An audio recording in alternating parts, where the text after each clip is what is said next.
Hi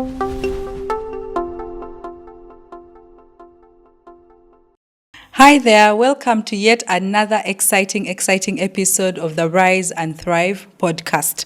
Now, let me tell you guys something about the podcast today and the guest that we are going to have on the show.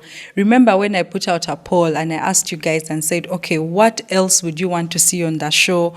What topics do you want us to cover? Who would you recommend? Or what would you want to see me do different?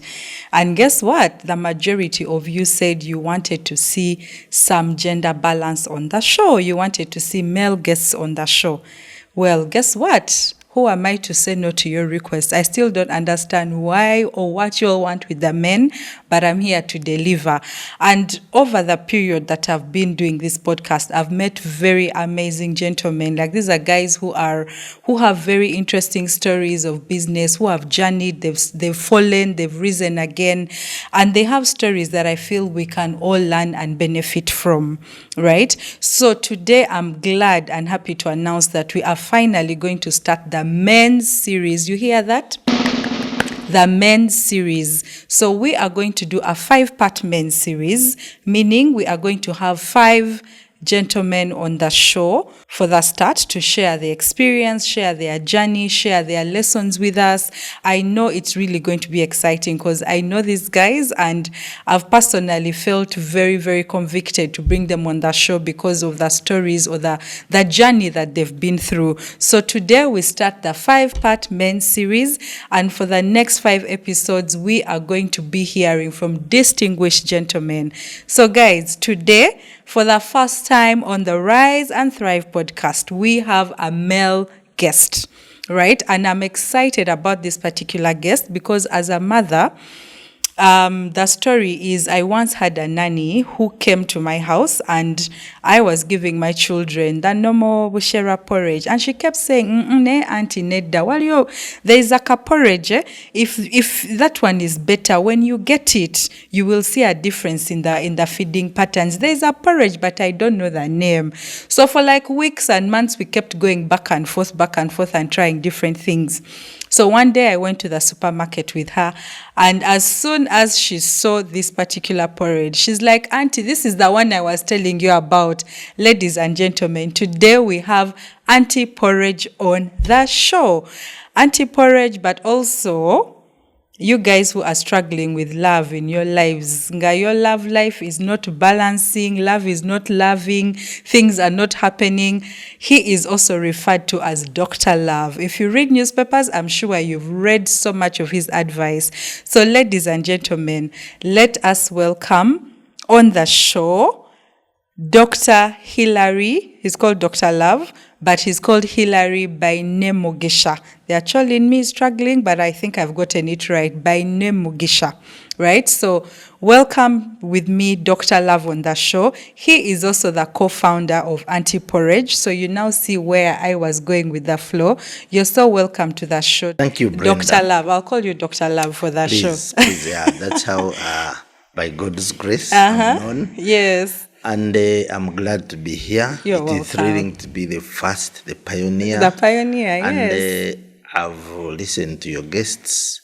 I think you are doing great. Thank you. And it's an honor, therefore, for me to be here. Thank you. I'm Hillary Bainemigisha. I have recently retired from journalism. Oh. And I'm now a full-time businessman. Okay. Yes.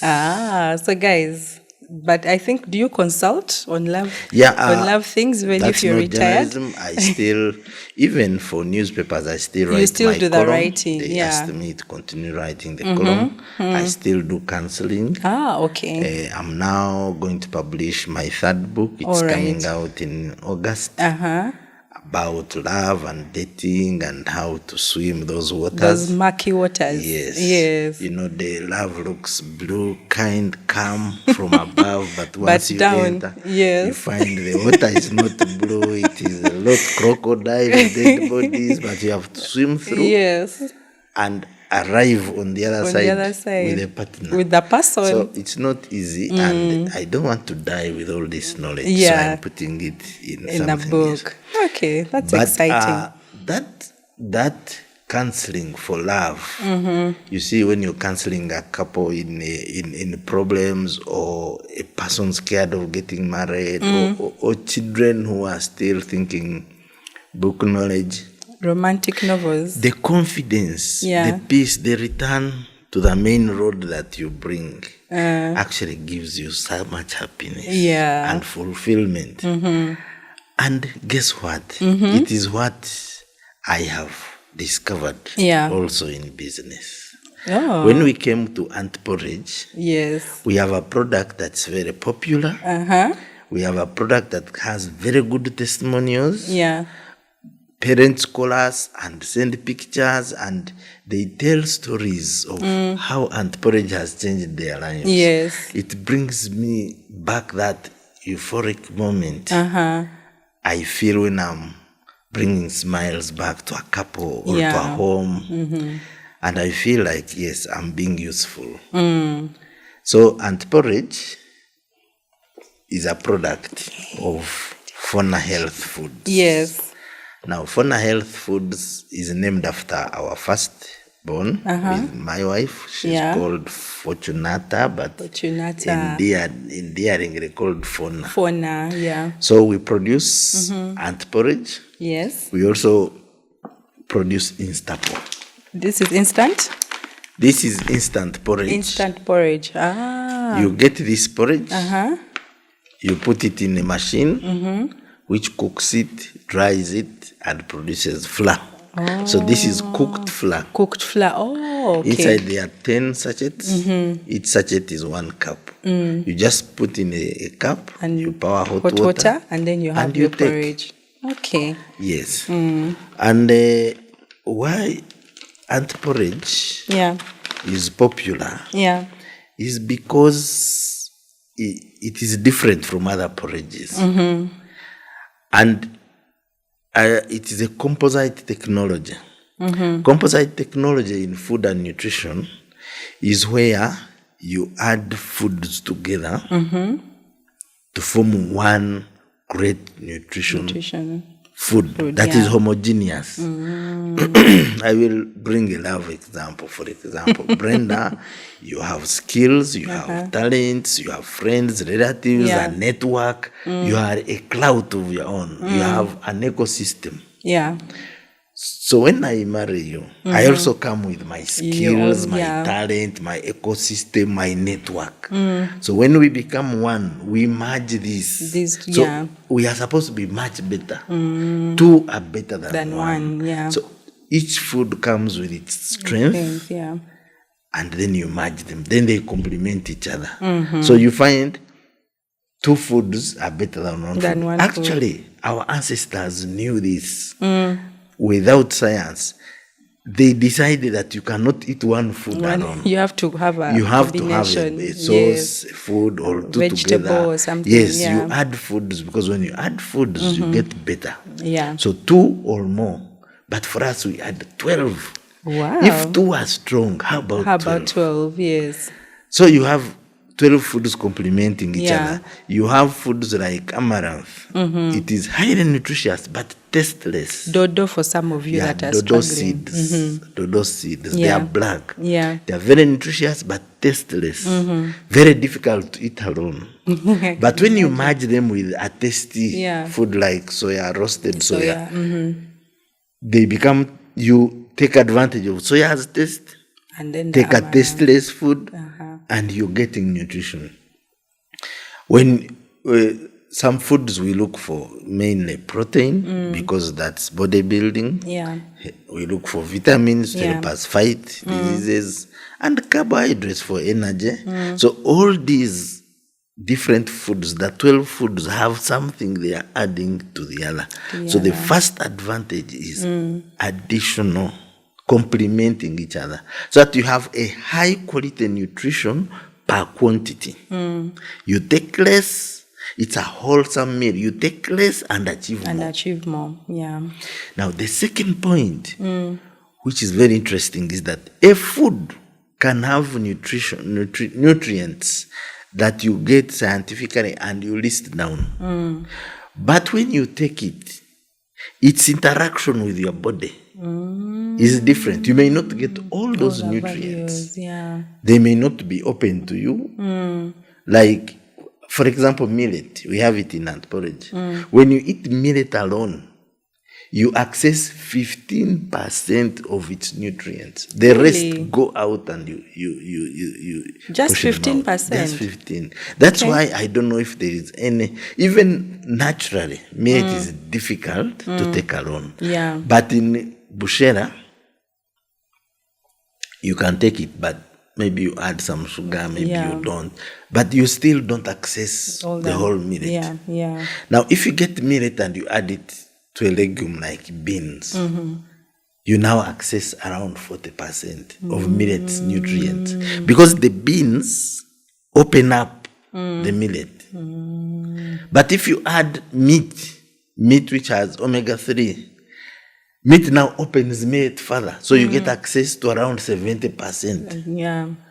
So each food opens up the other. And you find that you are taking advantage of all the food. So we are able not to consume too much because you take less, like our porridge. 1 kilo can take you longer than a kilo of posho.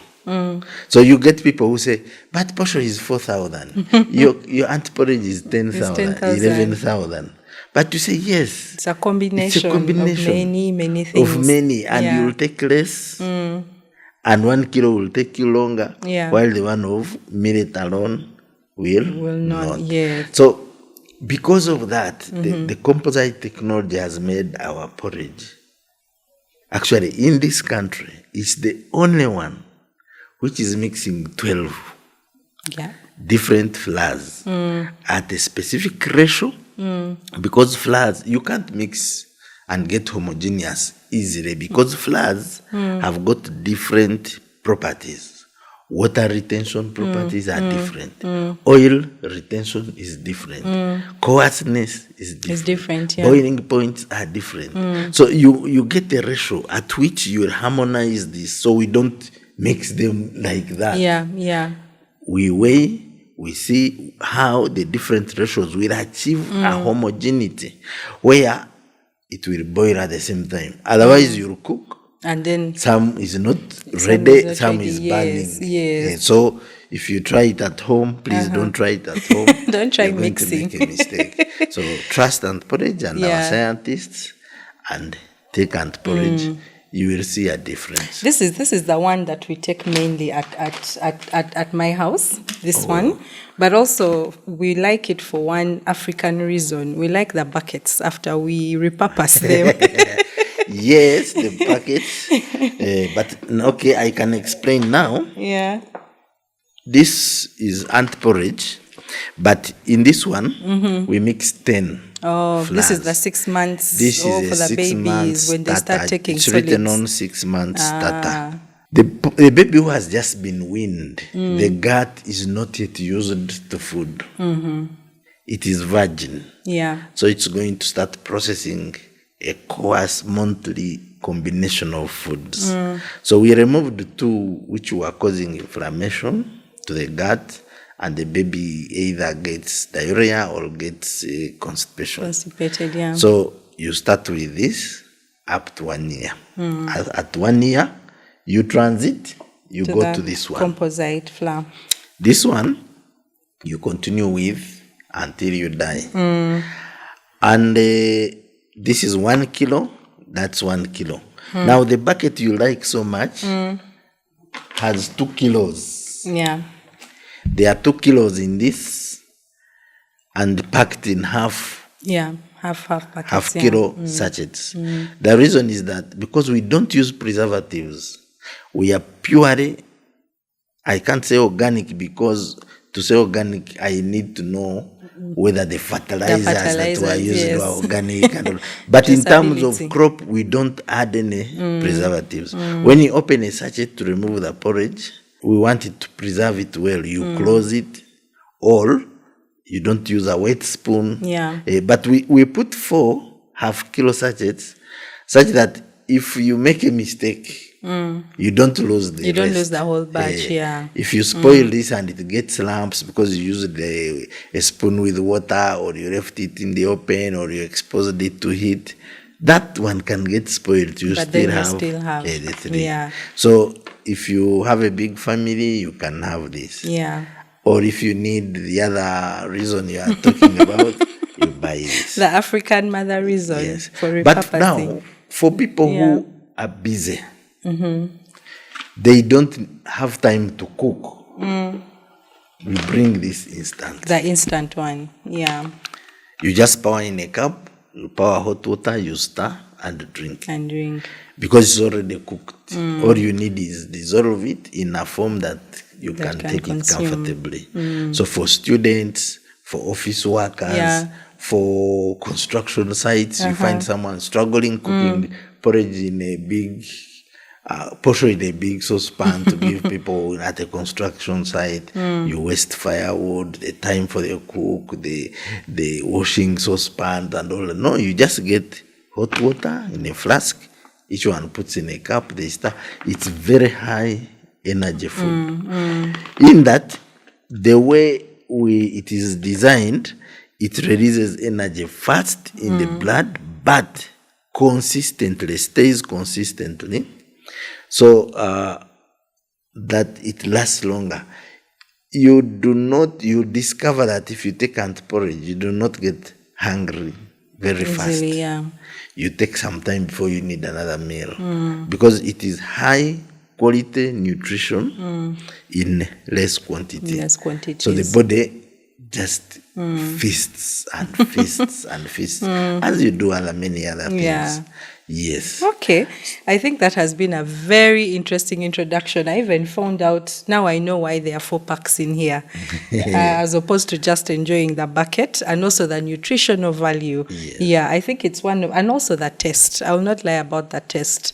We normally mix this with milk, and it's amazing. The kids love it. Yeah. Yes. So tell me, Dr. Love, when were you first exposed to business? You as Dr. Love, when was the first time you said, you know what, this is what business means, or this is what I'm going to do in my entrepreneurial journey? Oh, maybe before my story is long. I'm a very old man. When I graduated, I graduated as a teacher. So I went to teach. Yeah. So we started a school. That time when schools were starting. Yeah. We started a school and it didn't go well. We quarreled as soon as the school started being good. We were 5 people. With the partners. Yes, we couldn't agree. Yes. We fell out. Yeah. So I was compensated out, and when I got that money, when you are the owner of a school, you can't now go back to teach. It became difficult. Yeah. So I took off. I went to Japan. And I stayed in Japan for 5 years. Teaching or doing business? Doing work with my hands and earning money. That time, Cheyo. I even used to write stories of Nkoba Cheyo in the newspaper. In fact, that's how I then started my journalism. So from Japan, I started business. I would import cars and spare parts. Yeah. I also had transport business. Had vehicles, minibuses, trucks. After 5 years were long. That time, we could easily save $2,000 per month. Japan was still, actually that time, the highest lucrative country for NHAO. 5 years later, I came in a big way. I had built a house, I had businesses, so I started business. Yeah. But in Japan, the business environment is very honest, very trusting, very automatic, matter of course. Now I came to Uganda where there is a lot of conmanship, a lot of pulling and here, pushing there. So I sort of was naive.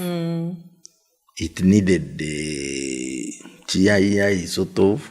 I made several mistakes. So my first business didn't work out. Yeah. I was losing money, losing what?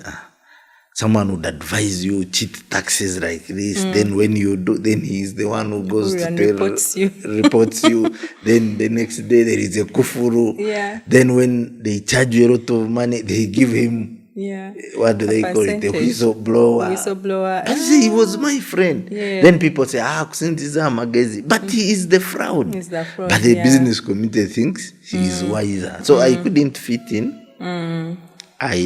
Because I was writing a column when I was in Japan. Yeah. New Vision gave me a column.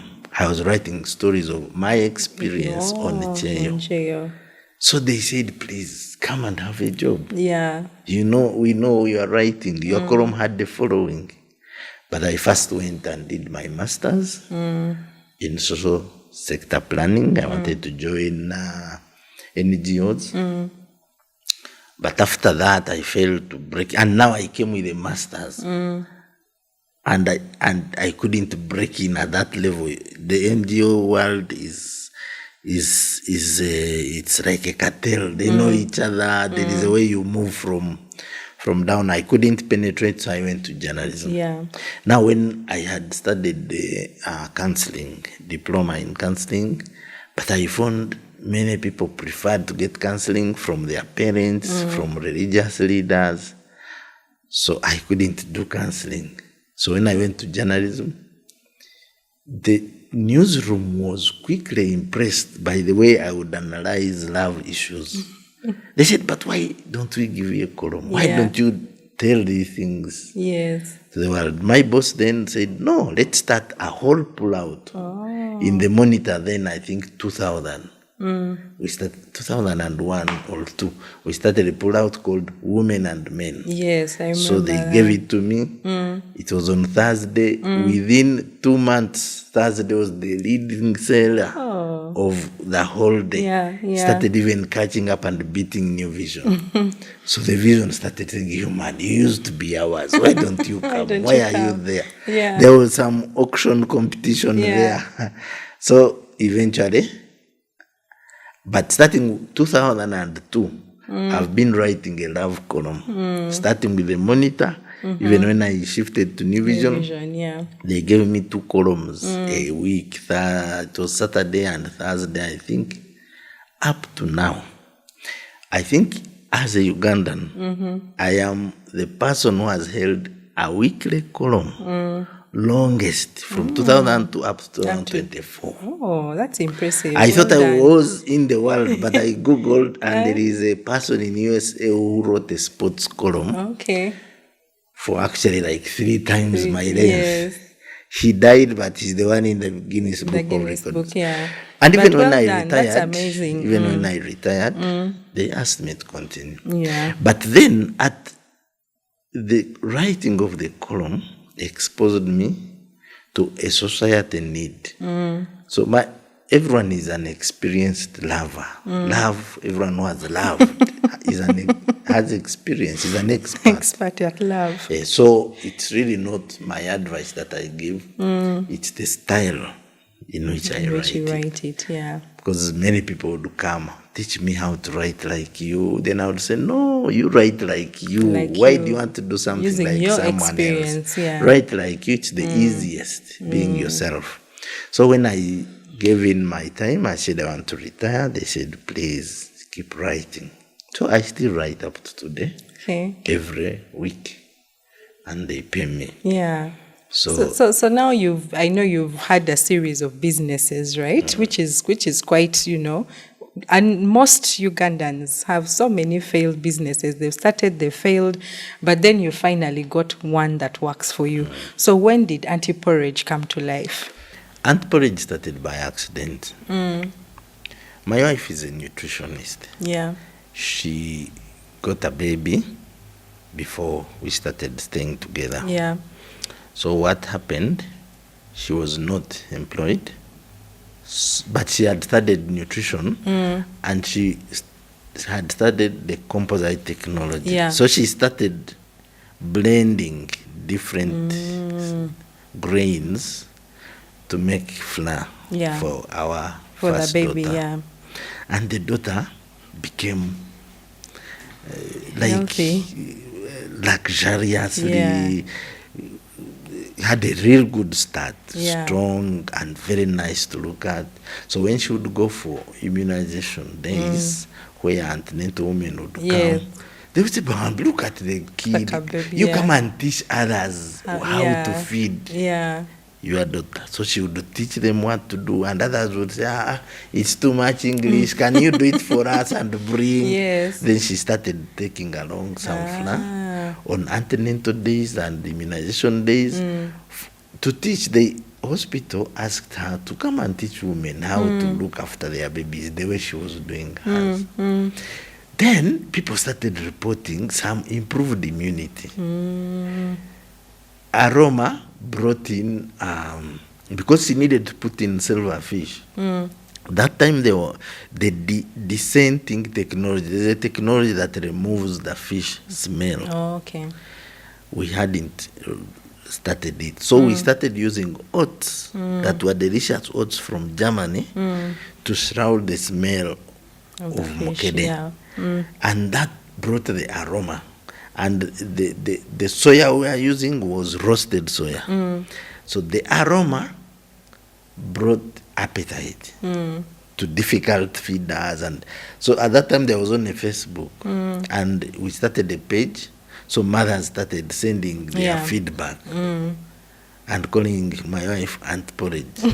Aunt Porridge and so we sat and said, by the way, in 2015, my own father was down. Actually, we had given up. We were watching him pass on. He was taking medicine like a handful, but he had no appetite. I think the medicine was making it difficult for him. So he was bedridden. So my girlfriend then said, "But you try this porridge." So I went and said, "Let me try." And he liked it. Then he asked for more. You know, a person has not been eating saying, "Where is the other porridge?" The other porridge, then he ate. Wherever. It was a miracle enough. Then he sat up in bed. Then he put his feet down. 2 days later, he could stand and walk. Then he went outside. Then he became a normal person. And nothing had changed except Aunt Porridge. Because the medicine was the same. Yes. But it gave his body energy to use the medicine. To use the medicine, It was in April 2015. Aunt Porridge kept my father alive until December 2016, more than 1 year. More than 1 year, yes. I lay prostrate for Aunt Porridge. What I did, I got a salary loan, and I said we must do business with this porridge. I gave it to my wife. We bought a mixer because the mixing was by hand and it was very difficult. The market would expand, and we found that we had to put a big tarpaulin in the whole garage and then mix, and the homogeneity wouldn't come out. So we bought a mixer. But the mixer was using 3-phase, so we couldn't use it at home. So we had to look for a place with a 3-phase. Warehouses were asking us per meter, you pay per square meter. And it was very expensive. We had bought a vehicle, a Noah, because at that time my wife and her friend were mixing and delivering the porridge to corporate body companies like MTN, like NSSF. Then they park in the parking, then the information goes, "Hey, Aunt Porridge has come." Then the mothers come, they buy, then they drive to another, like that. So now when we got money, we raised the scale, we penetrated supermarkets. They were very excited, but you see, no, they were not, because it was a new product. They didn't know. They would say, "Put there. When they buy, you pick your money." Yes. And they didn't pay us. They only said, "Bring more, bring. Where is our money? We pay every Tuesday." You go on Tuesday, your name is not on the list. Come next Tuesday. You come next Tuesday, the cashier is not around. Come next Tuesday, your check is there, but it's not signed. But yet they are taking products. Meanwhile, they are and when you say, first pay me, they say, "Now you are hostile. We shall first pay those who are cooperative." Really? You got police, you know Uganda. Police doesn't help you. Most likely the police at the local supermarket, they know this person more than you. So we now needed money. The market was expanding. People were asking for Aunt Porridge. We needed money to make more, and money was in the books we had sold, but there was no money. But there's no money, So secondly, when we fail to get space, when we are going to spend money in a space, I met a friend I had studied with, and he's a lecturer. He was a lecturer at Makerere University, Food Technology. I told him about what what we are doing. He said, no, we have a program at university that can incubate such an idea. You apply. We applied, and they allowed us. They allowed our machine. We came with our machine, and we started. Now, we having alleviated that problem, the money we put it in production, we bought a lot, we supplied the supermarkets, then we got our first disappointment in supermarkets. But by 2017, we had even paid back the loan. The loan, So we got more money, and this time we started our own outlets. 5 outlets in town, where we would put our porridge, and whichever sale was made came directly to us. That helped us in 2 ways. One, the supermarkets that hadn't paid, people went there looking for porridge, and it wasn't there. So they came back, and we said, first pay. First pay, yes. So when they paid, we started saying, we shall give you on cash basis. On cash, yes. So we started getting cash basis supermarkets, because we had our own outlets. The second was, every sale, we knew that from our outlets, even if the credit people didn't give, we would have what to produce next. But soon also there was a problem. You know, Ugandan integrity. When you have 5 outlets in different parts of the town, you have to do stock taking every morning and every evening. Me, I was still working. I could help in one. Early in the morning, you go, you count books, you go to work. Then the next evening, you count. Meanwhile, for her, she has to move through the 4. So we hired someone to do that, gave him a border. And they started conniving. We lost money here, we lost money. So if you did not, even when you went and counted, because there was an outlets were making money, like 1 million a day. And that's good some money. Of the girls who were using 1 million was a lot of money to escape with and get lost and leave the job, because you are likely paying her 100,000 per month. So it became a problem, and of course police was not helping. So we got advice. We wanted actually to close them, but you got advice that actually you can contract them out, keep paying rent and trade license, but get a trader to inherit. And so you just sell to a trader, and whatever happens. That's like franchising, right? Franchising. So we did that franchising, and we told people, you have to buy not less but more. So we got agreement, because they are ours. We pay rent. If you buy less consistently, you lose. We put another one. So we supplied at a cheaper, so they earn per kilo, and they are not paying rent. It was a good deal. That's how we solved that. I think the lesson I draw from your story so far is the ability for you to go back to the drawing board and say what is working and what is not working. Because the fact that you thought and said, I don't need to own it, I can let someone else run it, I'll still make money. Was that an easy decision to make? We were advised. Along the way, maybe the background, along the way, we landed into trouble with revenue. When we opened our outlets, revenue came in. Once you paid trade license, revenue came in. They always come. Where are the books of accounts? We didn't have. So they slap. So according to this, you are earning this, so pay this. Fine, We said, okay, let's not go into argument, so we paid it. Next year they come back. They triple it. Where are the books of accounts? They triple. And they say, you're going to pay a tax of 6 million. If you think it's too much, appeal. So when you appeal, they say, bring the books. And you don't have. And you don't have. And you don't have. So we hired an accountant. Yeah. to do the books, to do the money. Now money was coming in, and to know, so that we understand the business. We also started understanding the accounts. Now, the accountant's books are not enough. You need an auditor at the end of a financial year, an external auditor to come and audit the accounts, give you the books of account of that year. Those are the ones you hand in to revenue, to decide how much tax you pay. So it's that accountant, that external auditor, when we told him the challenges we are having, who suggested the solution? That do franchise. Why do you own them? Yeah.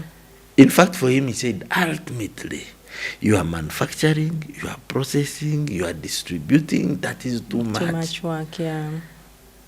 Ideally, you should just manufacture and hand over someone to suffer with the selling infrastructure. You said you give, you said you manufacture, you give. Because if you wanted to do everything, you'll grow the crops yourself, mill them, manufacture, sell, the whole system. Maybe down the road, one of our grandsons will grow the crops. Another grandson or child will handle the manufacturing. Another one will handle the sales. Another one will handle downstream. So he told us, franchise.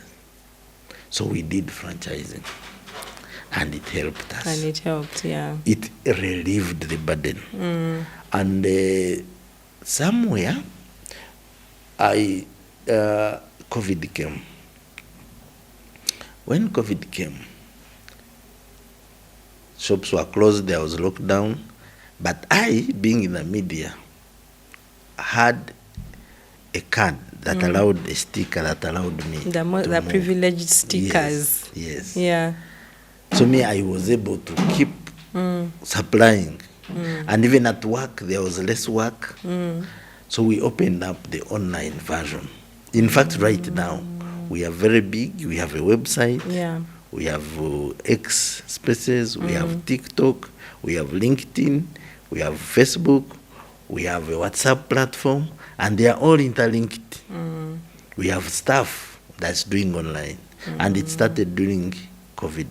And my wife actually fell in love. It fell naturally.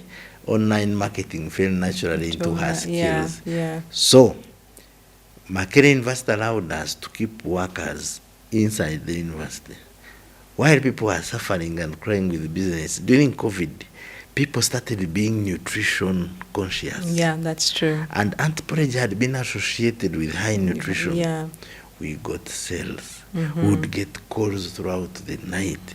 The more COVID spread, the more people got scared, the more they came in, called us. For us, COVID was a breakthrough. We decided, that's when I even saw that my journalism is going to end, and this is going to be real business. Going to be it, yes. After COVID, all our outlets insisted, because we are not using them, that we had to pay the rent nevertheless. Because landlords insisted you have to pay. I remember that time. They were very unfair. We paid easily. Yeah. Because the business had been registered, everything was registered. That was when we started even the instant porridge, the instant version. Yeah. There is a machine called an extruder. So you just get Aunt Porridge, you pour in one tank, it has water in another, it mixes by itself, it dries, removes all moisture, produces pellets, which are, you can even crush them, they are like gorillas. Then you again crush, mill, and you get cooked porridge. We brought another. In fact, next month we are rebranding this one. You see, these sachets are rudimentary. They are just one. But we are going to get world standard sachets. And we are actually started the marketing. So after COVID, we even got another product. And in 2020, I thought I would resign and join, because now business expanded. Yeah. we got not systems. We got a sales manager. An accountant was there. We beefed her up. We got stores, more stores. We started even mobile vans. We got vehicles to go take. So it expanded beyond what my wife could. But at the New Vision, they were really paying me well. Yeah. They were paying me, I think, 13 million per month. So that money was, I said, let me pick it again. So 2021 I stayed, 2022 also, but sometimes I was breaking myself because Saturday and Sunday you're I would giving go yourself back to here. Aunt Porridge. I would go to the books. But you see, then the business was missing me in such a way. I've lived long. I have a network. I have people in revenue, I have people in KCCA, I have people in police. So whenever Aunt Porridge landed in problems and I was at work, we had to use money. So I come on Saturday, I found so much was used to.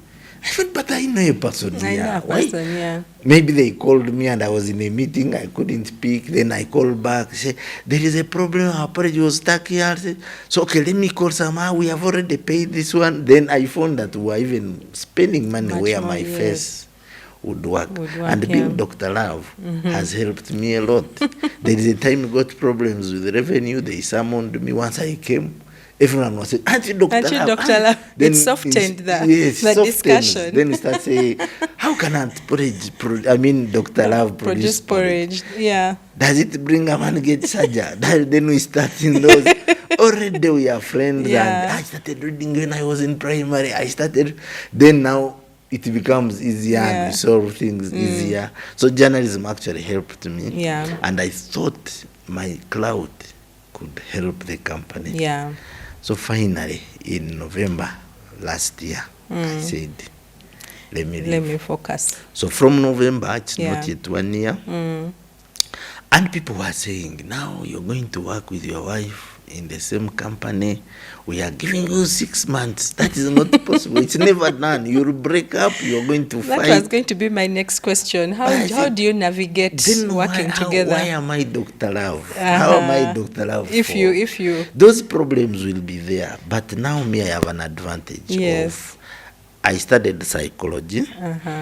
And I know the gender differences. I can predict and I can manage without focusing on the problem. And I am mature, actually more mature than my wife. I know that certain solutions will cause more chaos. I am calmer, and there is a way I think it would have been a problem if I was younger. If I was her age, or if I did not have. Because I know the female psyche, their perception to life, to partnerships, to the future. I know how a female brain works, which is different from how a male. I would love that you call me and we discuss that differently because in my counseling and my experience is that most relationships are suffering because people do not know. I am a male. I know males. And I want to handle females as if they were males. When I judge you, I think she's stupid. How can she do this? I am saying that because me, I can't do it. I can't do it because I'm male. You're male. It's like I am judging you using a male standard.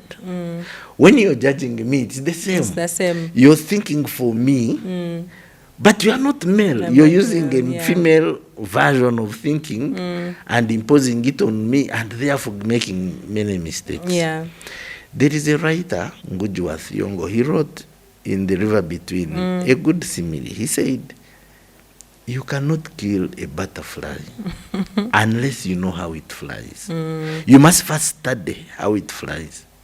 Now, if you look at a gun or a spear or even artillery, these are powerful weapons, but they can't kill a butterfly.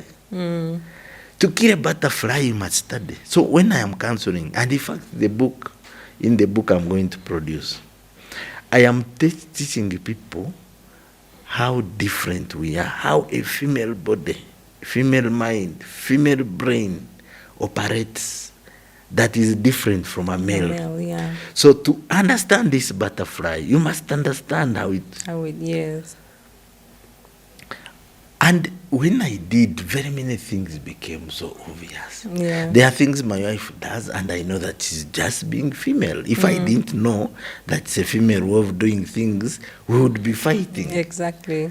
And actually, to impress her, I don't have to do a lot. Yeah. I know what impresses a female mind. Yeah. And I do that. You spend less in terms of cost, in terms of effort, in terms of planning, because you can read a female male. And if you are female, in fact, people should buy my book. If you are a female, you can read a male and know that this is how males behave. Yeah. And you are... So now they said 6 months you're going. So we came to the business. We have desks in the same office. We work together. We travel together home, back to office. From November, 6 months, I think, ended around April. Around April, yeah. We are still You're together. still going strong. So the prediction failed. Yeah. I think your journey is very interesting, and for those of you that are watching, there are so many lessons you can draw. I think one of the lessons that I picked is the importance of digital marketing, the fact that you have embraced, because these days social and digital marketing is what's actually working, right? The fact that you can use Instagram, you can use TikTok, you can use Twitter, and more, and your sales are coming from there. I think that's also amazing. Actually, the lesson people should know Yeah. in sales. First of all, if you are a business owner, you must learn sales. Yeah. It's called moving the money needle. In fact, all these things, production, administration, whatever, you can delegate. Yeah. But sales is the lifeline, is the heartbeat, it's the blood of a business. Every worker, from driver to receptionist to HR to accountant, must be salespeople. The most important department in any company is sales. So, sales, I'm sorry to use this statement because I am part of the people. Yeah. We are not smart. People are not smart. That is why if you have a good sales department, you can sell a bad product and it becomes very popular, much more popular than a good product. A good product, yeah. You can have a good product and it fails to make it because it has no sales support. Yeah. So sales is very important.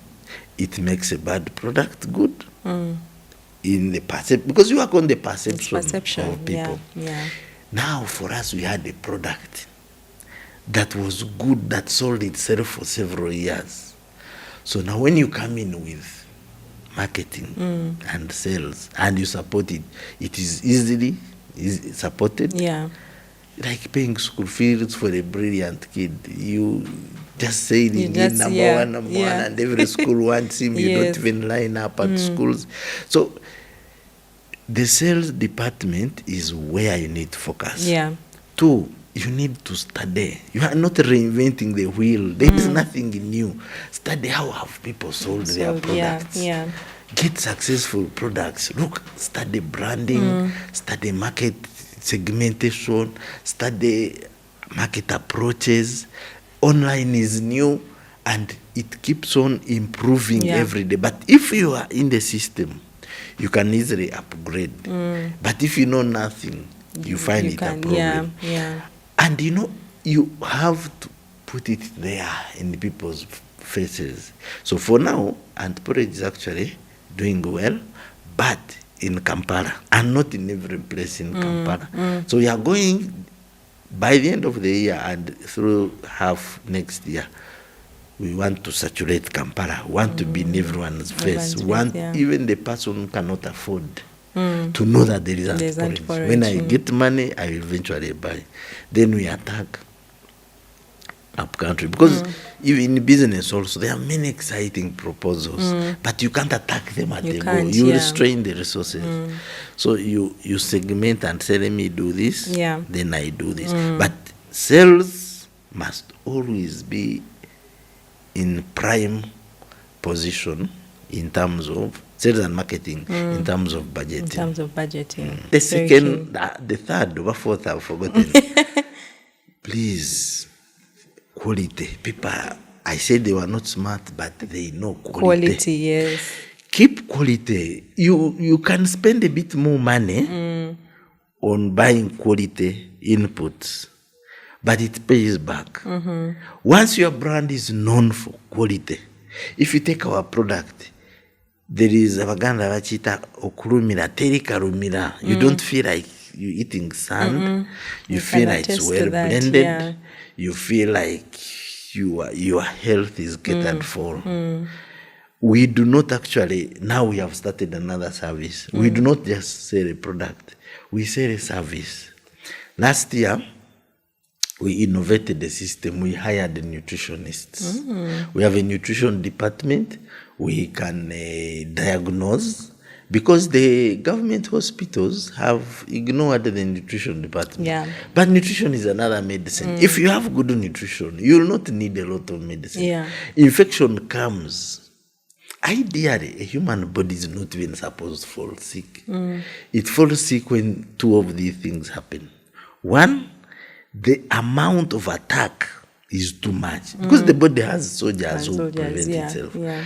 If one mosquito has malaria and it bites you, the body will throw out the false parasite. But if you are bitten by 10 and they all have, they will overwhelm your defense. Yeah. And you see, even if you want to understand the body, the way it defends itself, it's exactly like the nation. We have the first line, like immigration, which is patrolling our borders, and our borders are open places, because the skin is like an armor. So the open places, the nose, the mouth, the eyes, the private parts for women, are places where the immigration is concentrated. Whatever comes in, they hold it. Yeah. So when you get an infection, like through the gut, you've taken dirty water. If you are exposed to dirty water, you'll have soldiers to fight it. That's why they will contain it here. People in the village don't drink boiled water because their immunity is designed. It has been exposed to it. But here it's not. So you have less attention to that immigration post. So another way you fall sick is when your immunity is low. Yeah. Your immunity can be low even in stress. When you're sickly, because it's fighting something else. If you have flu, you can easily get malaria. If you have malaria, you can easily get flu. Your immunity is too busy. Even when you have worms or your food is eaten by something else, immunity can go low for many, many reasons. So our food, any good eating improves an immunity of a person to a level that you can fight off disease and you don't need medicine. Even when you need the medicine, you need good food to use the medicine. So we discovered that Uganda is so endowed with rich food, but we are still falling sick. People are dying young because they don't know how to use the food. And our porridge is designed to improve people's immunity. So we said, why do some people take the porridge and still remain sick? Because mothers were saying, when I started on Aunt Porridge, when the school begins, my kids no longer start getting flus, coughs that you get from school, these skin diseases. So that's how it was selling. Others would buy and it's not working. So we put a nutrition department. When you come and you have such a problem, my kid is not putting on weight, but I'm using Aunt Porridge. So we do tests, because there could be an underlying disease that you are not seeing. You think it is diet, but there is a problem. Something else, Then we find the problem, we refer you to a hospital. And people we have found are so grateful, because our services are free of charge. You listeners who are there, or viewers, if you have any nutrition problem, you come to Aunt Porridge. We'll give you free service.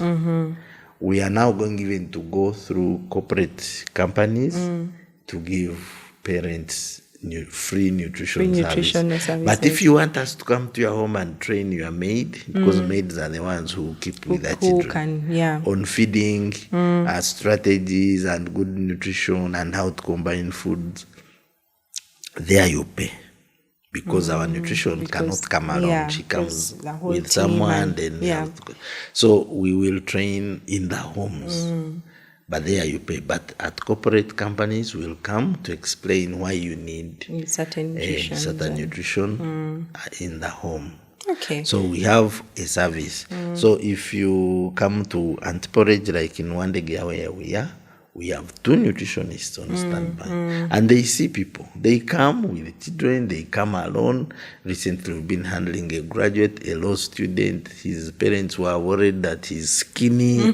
And they have given him everything, but he's skinny. We've been handling him. He's putting on weight. And you see, that is fulfilling. Very fulfilling when you return smiles on a desperate face. You become family. Okay. I think this conversation, I'm really enjoying myself. I'm afraid we may be able to go on and on. But then I have 3 questions that I want us to cover before we conclude.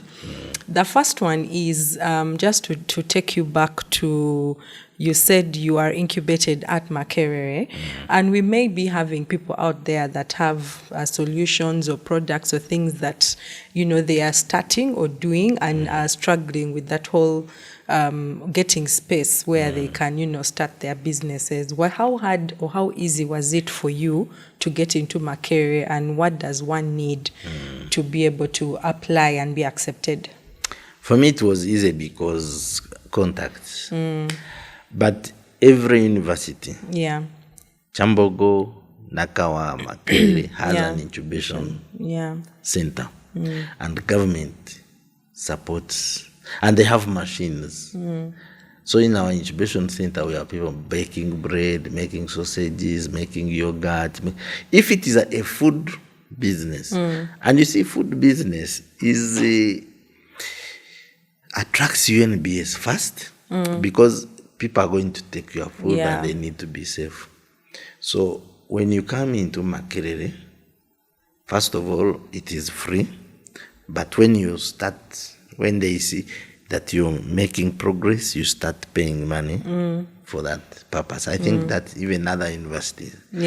So you apply, even with a concept that you want to, that you want to make a reality. But usually when you have a tested concept that, yes, I want to make fruit from fene, I want to make juice from fene without blending, or I want to make juice from meat. Let me get a very people are tired of chewing meat. Or people are throwing away bones. Let us make juice out of bones so that they get calcium. It's a good innovation. You'll go there and they say, by the way, it can work. So how do you crush bones? How do you preserve them? How do you make them palatable, delicious to drink? So you go in, they give you machines. You see if the machine, some machines that you will need will be in Uri. There is another Uri, yes. So they will say, now go to Uri because we don't have those machines. Or go to Nakawa. Nakawa mainly, Nakawa also. So there are incubation centers. Go there, find out whether the machine you want is there. If it's there, then get the procedures and apply. And ideally, when we applied, our formula had mushrooms and what. They sat down and said, if you reach a large scale, you will not get the mushroom in powder, flour, in the amount that you need. But you can leave it and use this. What you need there can also come from this. Oh, so they also do advise you on... that's incubation. They teach you. You come with a standard. They say, no, this can't work. Let's do it like this. Let's do it like this. When we are doing Instapo, for example, My wife brought a concept and said, but can't we have instant flour? Because there is an extruder which can do that. And when we started product development, in fact, let me tell you this story, because my wife impressed me so much. Yeah, that's good. When we came out with an Instapop product, it would it would have lumps. You'd need to actually beat it longer for it to dissolve. And then they said, no, maybe it doesn't work. Then they started, there is some oxide, you add it in to help it dissolve faster.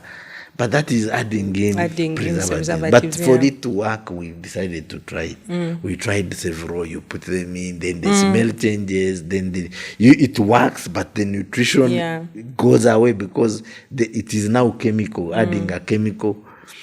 Until they said, I think it doesn't work. So one night, my wife woke up and said, I've got a solution. I said, but how? The professors have failed. He said, you see, if you look at soil, now thinking like a pedestrian, if you get sand, power in water, it will easily dissolve. But if you get fine soil like clay, it will form lumps. So I think the Aunt Porridge we are using is too fine. It can't dissolve. Let us try, when we are doing Aunt Porridge, we leave one with larger grains. To make it coarse a bit. Yes. So we try that one in Aunt Porridge. Early in the morning, we are back at Makerere. Say, let's try this. By the way, it could work. Let's try. And it worked. And it worked. And they were saying, did you read? What book did you read? No, that I just woke up. The night thinking about it. I just woke up and I thought of it. Yes. And here, then they said this product is going to be your cash cow. So you sell and this one because it's new on the market. Now the flour and porridge you sell in sacks for large scale. But for kilos, you start selling this in 500 grams. So you can see that concepts are there. You just have to keep wondering, and thinking. Now we are going to do soups, biscuits, gorillas, cornflakes coming out of Aunt Porridge. Okay. I like that. I like the fact that I think it was bothering her so much. She spent the night thinking about it. So, and you do that when you are concentrating on your business. On the business, so many of us not just working, concentrating, also loving the business. If I forget, remind me. There are two mistakes.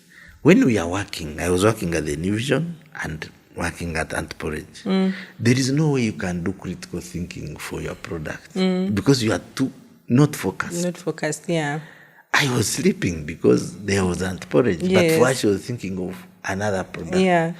So when you concentrate on one business, it becomes your only basket with your eggs. So you have to make sure this basket doesn't fall because your eggs will. But secondly, you think for the future. We are trying hard in Aunt Porridge to see that we directors, me and my wife, get out of operations and do critical thinking. More strategy, do business to business, keep there in the market looking for partnerships, looking for funding as the business works. But when you are in operations, you are the one buying this, you are the one taking it for milling, you are the one mixing, packing. Just put structures. Be eyes on, but do critical thinking, be a giraffe to look around. Now, how do we start businesses? Viewers, when you are working, when you leave, they give you your money, maybe gratuity, maybe NSSF. The first thing is that, where do I put this money? Then they tell you, hey, hardware works. Are you sure? Yes. How much do you get? My friend invested 1 million within 6 months. He had $1 billion. Are you sure? Hey, you go, you say, which is a busy place, you rent premises, you start hardware. You know nothing about it. Hardware, even the interest, the passion for it is not there. You start those hardware people, you didn't do understanding. There is a way they make it profitable, but for you come in, suddenly you have bought a rogue machine. Suddenly, you start getting problems when you're there already. Maybe you have invested everything. It fails to work, you come back. So our problem in Uganda is you first think what makes money. Not what do I love? What do I know? How can I make what I know and love make money for me? When you do that, like Aunt Porridge started as my wife's baby in nutrition. She's grounded in nutrition, in passionate, like I told you, it began helping mothers. And so she's thinking hard around it. Even when you get a problem, you know that you're not going to run away. You love this thing. It's like a baby. I tell people, even in counseling, when you are pregnant, in the past, people never used to have scans to know the baby. Every mother had an imagination how the baby will look like. Maybe with like the father, you'd have dimples, you'd have a gap. Then you produce, and the baby is a hunchback. The mother would not throw it away. In fact, they would love it more. Because this is my baby. And the baby would grow and even succeed. So once you start a business, make it a point of no return. But you need to love it. When you love it, your survival instincts will rise. You will say, I will not fail. A problem will be a challenge, and you'll always look for ways of surmounting. But if you run for those businesses that are looking easy and lucrative, quick money, everyone will be running there. If you don't love it, you'll not give it time, you'll not think hard. And it's like hunting in packs. If 5 leopards kill an antelope, each one will take a few kilos. But if it was one antelope, one leopard, the whole meal is yours. It will eat it for several days. So try to get a niche. Either it's a business, but you do it differently.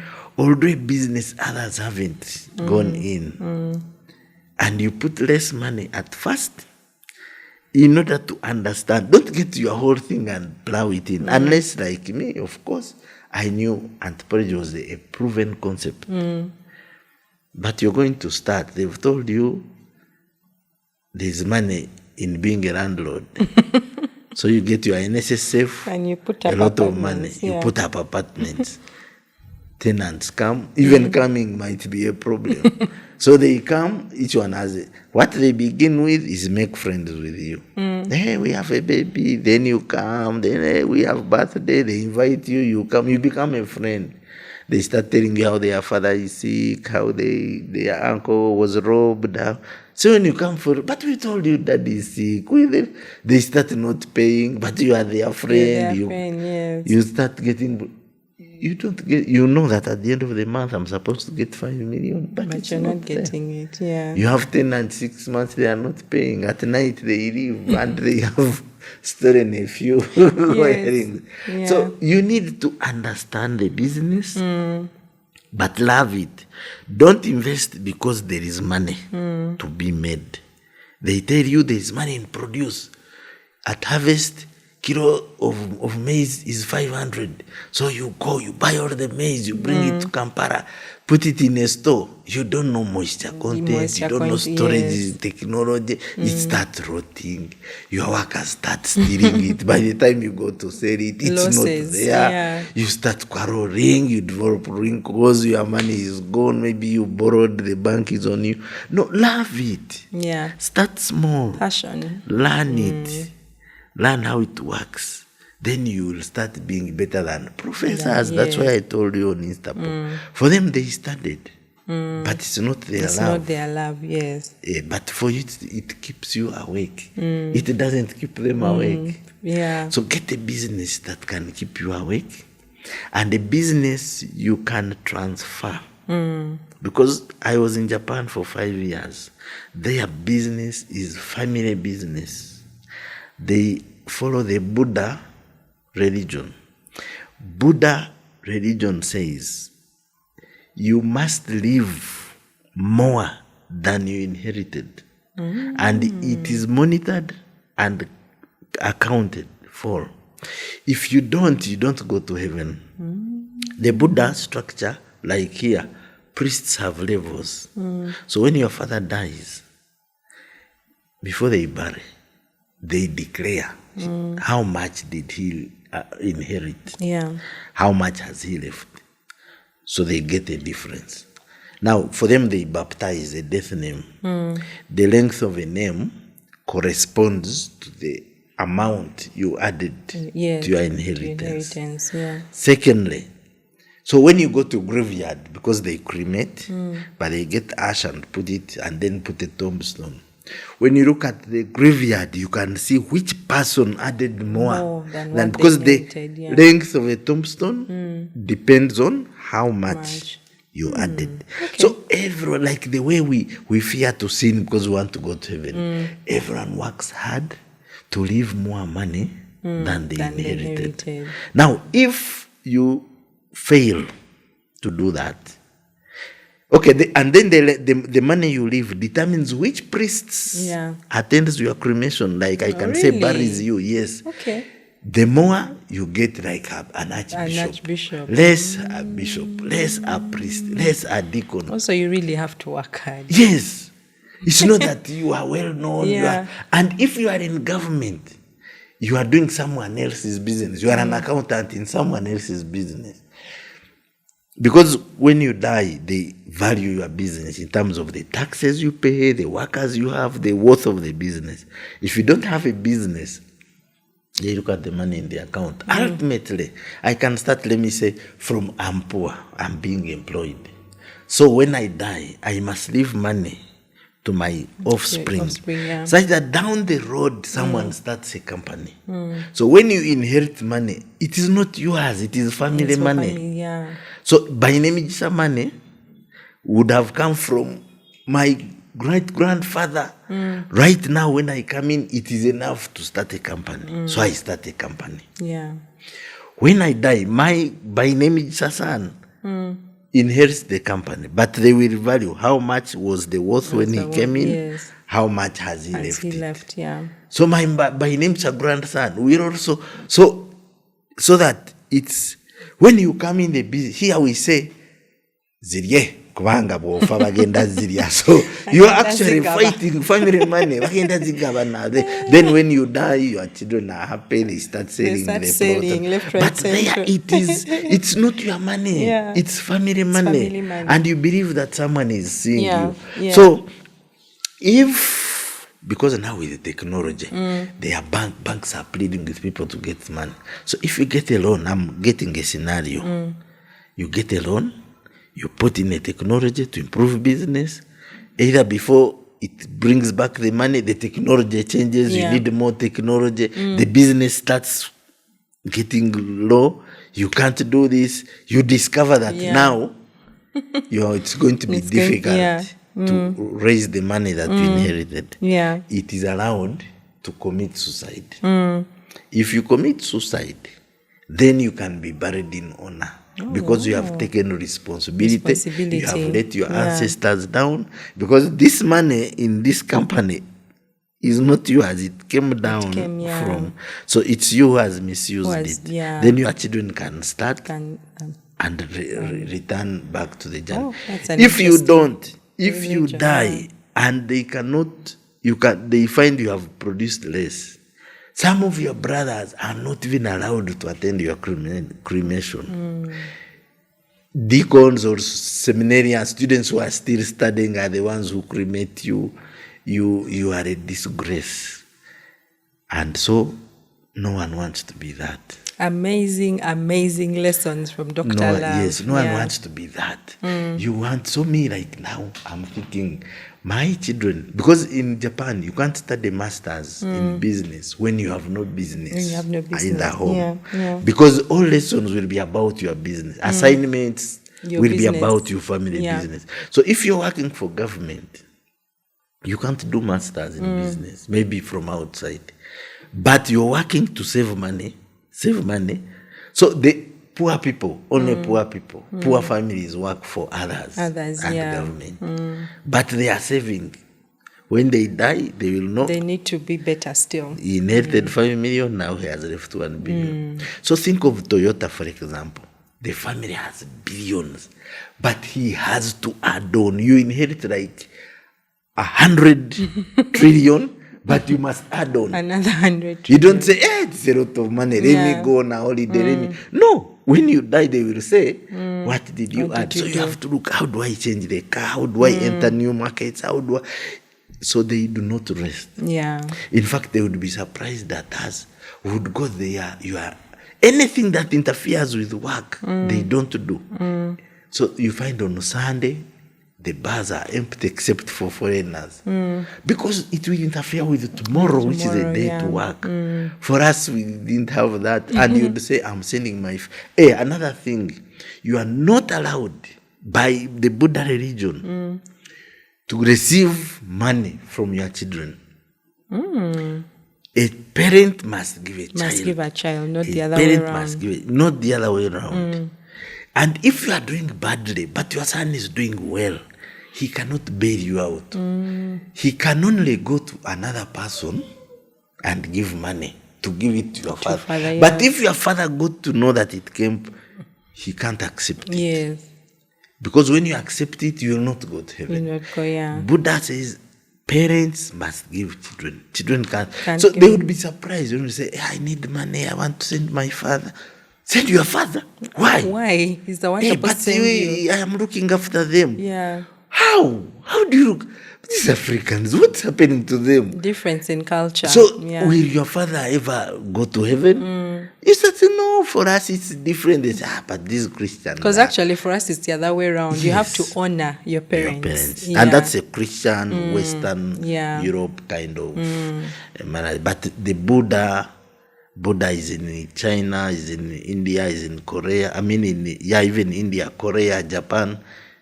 That is the specific. Okay. So when you do business, and that's why their businesses are thriving, because every person's dream is that in my line there must be a company. There must be a company, yeah.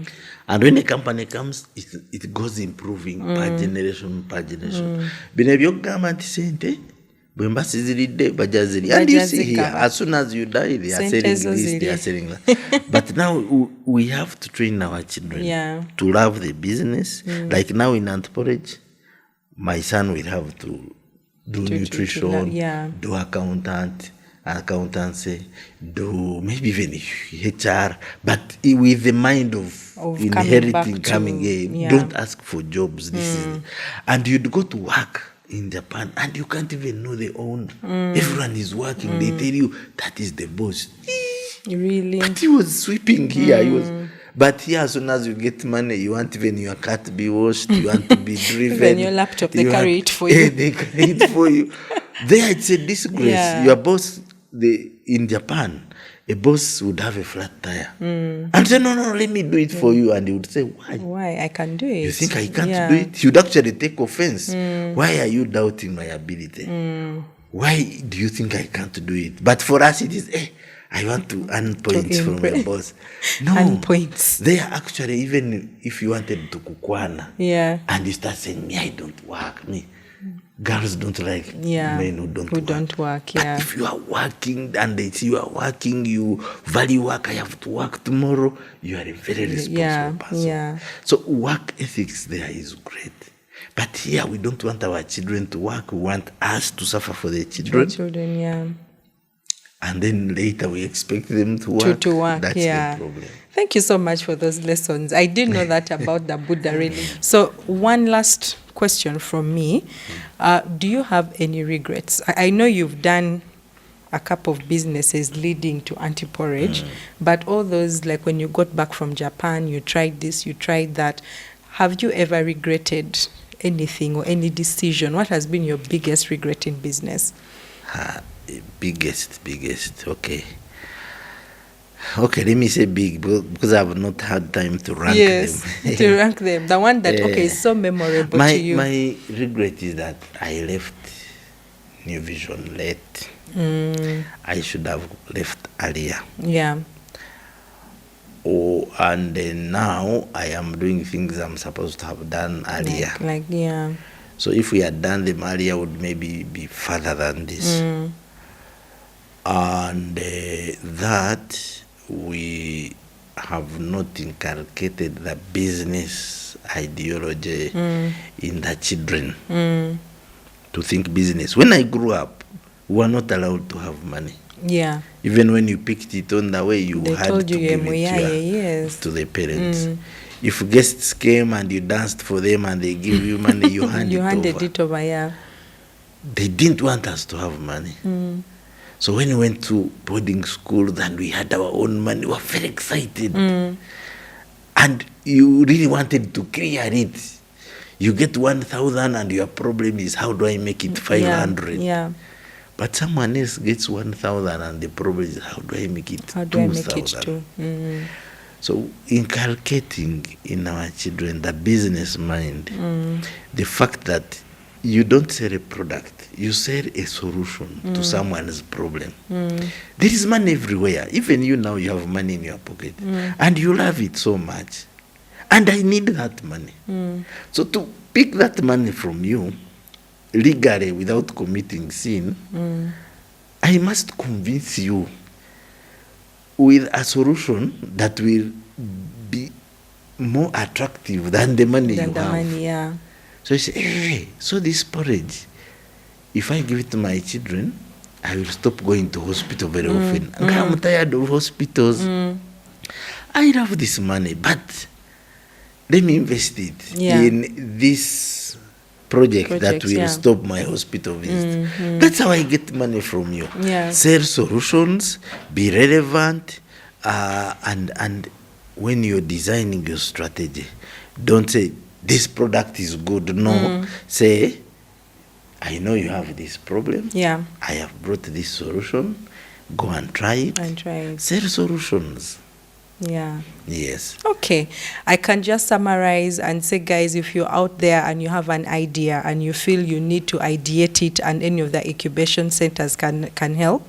He has mentioned most of the universities have it. Please go and take a chance. But also the other take homes, from the discussion, the power of social marketing and digital marketing, the power of passion and doing your research before you start a business, right? Take your time to think about the business that you're going to do. Take your time to think about whether you actually like it, right? And do your research. Don't just get into a business. And there's just so much that we've learned, Dr. Love. We thank you so much for taking your time. I want to add one. Yes. If you have a business, take your children through it. Exactly. Get them love it. So that there is no success without a successor. So that when you die, there is continuity. There's continuity. Even when you're there, the Buddha system. Even when you're there and the children are grown, they can add value to your business. In their holidays, let them be part of the work. Let them be part of the processing. When they go to senior 6 vacation, give them roles. When they come for holidays, give them roles, give them knowledge of how it runs. Let the children learn the value of work. All that. They will not just love it. Yes, they will. Okay. Thank you so much for that. And Dr. Love has mentioned his book is coming up. Yes. I let me know when that is. I would really love to get my hands on a copy. And also he has mentioned he does counseling. Sure. So if you're out there and you're getting married, about to get married, or you're married or in a relationship and you need relationship advice, please reach out and we'll always refer you to Dr. Love. We'll also link his contact. I also give talks, counseling talks to groups. Like married people, like Rotary, like Lions, like organized groups. If anyone is out there and you need to, you can always get in touch with me and I'll always refer you to Dr. Love. Sure. Thank you so much. For the first male guest we've had on the podcast, you have just been spitting a lot of information that is very positive, and thank you so much for that. Thank you. I hope I've been of value. Yes, you have. I've spoken from my heart. Yeah, you really have. Yes. You really have. I just, every time you said something, I kept noting it, and I'm thinking I'll need to watch the video again so that I can just highlight some of those very important things that you said. Thank you so much for your time. When he got here, he's He's such a timekeeper. I think we were 5 minutes late, and the first thing he told me is time is money. So that was the first lesson I got from him. Time is money. So thank you for your valuable time and for agreeing. We met the first time, and I told him I love Aunt Porridge. I would like to have you on the show, and he said yes. So thank you so much, and we wish you all the best with Aunt Porridge with the new products, and I can't wait to get my hands on your next book. Yeah, thank you. We shall look forward to even coming back. Yeah, we did another session. I feel like we haven't exhausted. So chances of him coming back. I can come. Yes. All right. So thanks, guys. I hope you are now happy, right? Thank you for watching as always, and stay tuned. Remember, it is a 5-part main series, and I have more amazing guests that are going to be coming on the show. Thank you for taking the journey with us. Remember, we are here to rise and we are here to thrive.